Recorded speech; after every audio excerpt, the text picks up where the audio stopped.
नमस्कार दर्शकों आज उत्तराखंड देश का पहला राज्य बन जाएगा जहां यूनिफॉर्म सिविल कोड लागू होगा। इस कानून के लागू होने के बाद शादी के रजिस्ट्रेशन से लेकर तलाक तक सभी धर्म और मजहब के लोगों के लिए कानून एक समान हो जाएंगे। खास बात यह है कि अब उत्तराखंड में लिव इन रिलेशनशिप में रहने वाले कपल्स को भी रजिस्ट्रेशन करवाना होगा। इसके अलावा महाराष्ट्र के डोंबिवली में एक दिल दहला देने वाली घटना सामने आई। यहाँ डोंबिवली के अनुराज हाइट्स टावर में एक 2 साल का बच्चा दूसरी मंजिल से नीचे गिरा। उसे गिरता देख बिल्डिंग के निवासी भावेश इगनाथ मात्रे ने अपनी जान की परवाह किए बिना दौड़कर बच्चे को पकड़ने की कोशिश की। हालांकि बच्चा पूरी तरह से उनके हाथ में नहीं आ पाया, लेकिन वह उनके हाथों से फिसलकर उनके पैरों पर गिर गया, जिससे बच्चे की जान बच गई। इसके अलावा दिल्ली में चुनाव प्रचार अब आखिरी चरण में है। चुनाव प्रचार का आखिरी हफ्ता बचा है। ऐसे में हर किसी के मन में सवाल यही है कि चुनाव किस दिशा में जा रहा है। क्या केजरीवाल के खिलाफ एंटी इनकम्बेंसी मजबूत है कि सत्ता में बदलाव हो जाए, या कुछ नाराजगियों के बावजूद अरविंद केजरीवाल जीत की हैट्रिक लगाने के लिए तैयार है। 8 फरवरी के नतीजे के बाद क्या अरविंद चौथी बार दिल्ली के मुख्यमंत्री पद की शपथ लेंगे, या दिल्ली में केजरीवाल युग खत्म हो जाएगा। इसके अलावा दिल्ली और आसपास के इलाकों में पिछले कुछ दिनों में तेज पछुआ हवाएं चल रही हैं। इन हवाओं की रफ्तार 15 किलोमीटर प्रति घंटा या उससे भी ज्यादा है। यह हवाएं नमी के साथ नहीं बल्कि शुष्क है।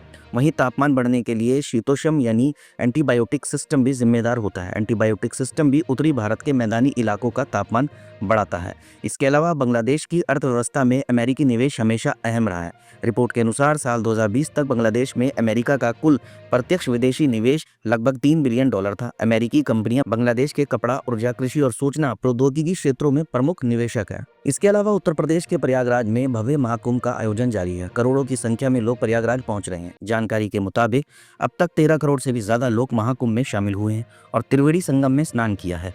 वहीं अब भारत के केंद्रीय गृह मंत्री अमित शाह भी महाकुंभ में शामिल होने जा रहे हैं। अमित शाह सोमवार को प्रयागराज पहुंचेंगे और गंगा, यमुना और सरस्वती नदी के त्रिवेणी संगम में डुबकी लगाएंगे। इसके अलावा उत्तराखंड के कानपुर से विधायक उमेश कुमार के दफ्तर में गोलीबारी करने वाले पूर्व भाजपा विधायक कुंवर प्रणव चैंपियन को गिरफ्तार कर लिया गया। अपने समर्थकों के साथ कुंवर प्रणव चैंपियन उमेश कुमार के दफ्तर पहुंचे थे, जहां जमकर फायरिंग की गई।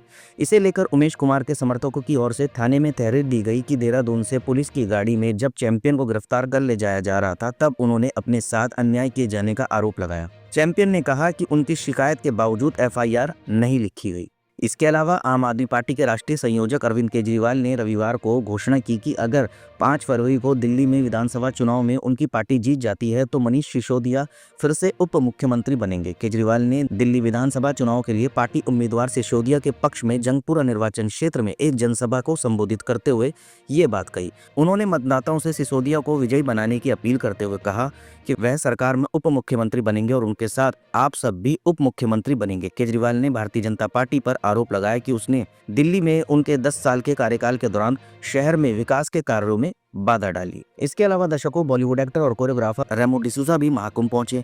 उन्होंने काले कपड़े से अपना चेहरा ढका हुआ था। पहली नजर में उन्हें कोई पहचान नहीं सका। उन्हें आम आदमी ही समझ रहे थे, लेकिन जब गंगा में उन्होंने डुबकी लगाई तो लोगों ने उन्हें देख के पहचान ही लिया कि ये कोरियोग्राफर रेमो डिसूजा है। तो दर्शकों, ये थी आज दिन भर की खबरें जो सारा दिन आपसे रूबरू होती रहेंगी। हमने फटाफट खबरों में आपको बताया है।